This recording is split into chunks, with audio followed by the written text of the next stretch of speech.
পড়াশোনার ফাঁকে ব্যতিক্রম উদ্যোগ নিয়ে আলোচনার জন্ম দিয়েছে স্কুল পড়ুয়া দুই ভাই।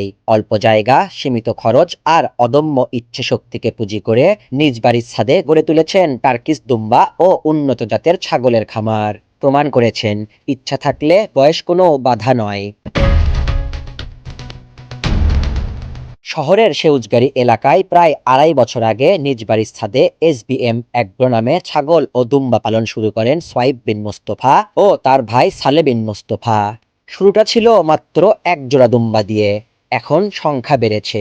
নিয়মিত পরিচর্যা আর পরিষ্কার পরিবেশে দুম্বাগুলো সুস্থভাবে বেড়ে উঠছে। দুম্বা পালন আসলে দুম্বার রোগ ব্যাধিটা অনেক কম, আর তুলনামূলক ছাগলের থেকে একটু লালন পালনটা ইজি, এই কারণে দুম্বাটা করা।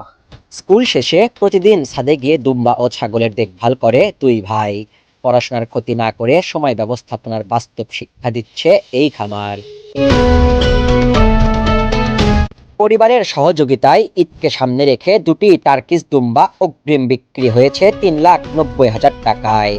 তো সামনে কুরবানিকে টার্গেট করে আপনার কিছু খাসি এবং কিছু দুম্বা আমরা প্রস্তুত, দুইটা দুম্বা ইতিমধ্যে ২০২৬ সালের ঈদকে কেন্দ্র করে প্রি বুকিং হয়ে গেছে। দুম্বা ও ছাগলগুলোর দৈনন্দিন পরিচর্যায় সহযোগিতা করছেন ফজলু চাচা। প্রতিদিন একটি দুম্বার খাবার হিসাবে লাগে প্রায় ১ কেজি ভুসি ও ঘাস।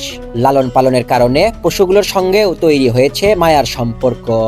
খিলেন দিলেন সবকিছু করি, প্রত্যেকটাকে ১ কেজি করে খিলেন লাগে। দুম্বাগুলো একটা পরিবারের মতো হয়ে গেছে। মার্কেটিং এর যে ব্যাপারটা, এটা পুরোপুরি ভাবেই মানে আমার বড় ভাই হ্যান্ডেল করে, কিন্তু দেখা যাচ্ছে মানে খাবার দাবার দেওয়া বা টেক কেয়ার বা দেখাশোনা, এই বিভিন্ন মানে আদার্স যে ব্যাপারগুলো আছে, এই ব্যাপারগুলোতে মানে আমি ভাইয়ের সাথে আর কি হেল্প করি। অল্প বয়সে এমন উদ্যোগ এলাকায় প্রশংসা কুড়িয়েছে। দুই ভাইয়ের স্বপ্ন, ভবিষ্যতে খামারটি আরো বড় করা এবং তাদের এই উদ্যোগ দেখে অন্য শিক্ষার্থীরাও যেন পশুপালনে হয় আগ্রহী। পরিশ্রম আর পরিকল্পনা থাকলে ছোট্ট উদ্যোগও যে বড় সম্ভাবনার পথ খুলে দেয়, তারই প্রমাণ এই স্কুল পড়ুয়া দুই ভাই। রিয়াদ রহমান, বগুড়া লাইভ, বগুড়া।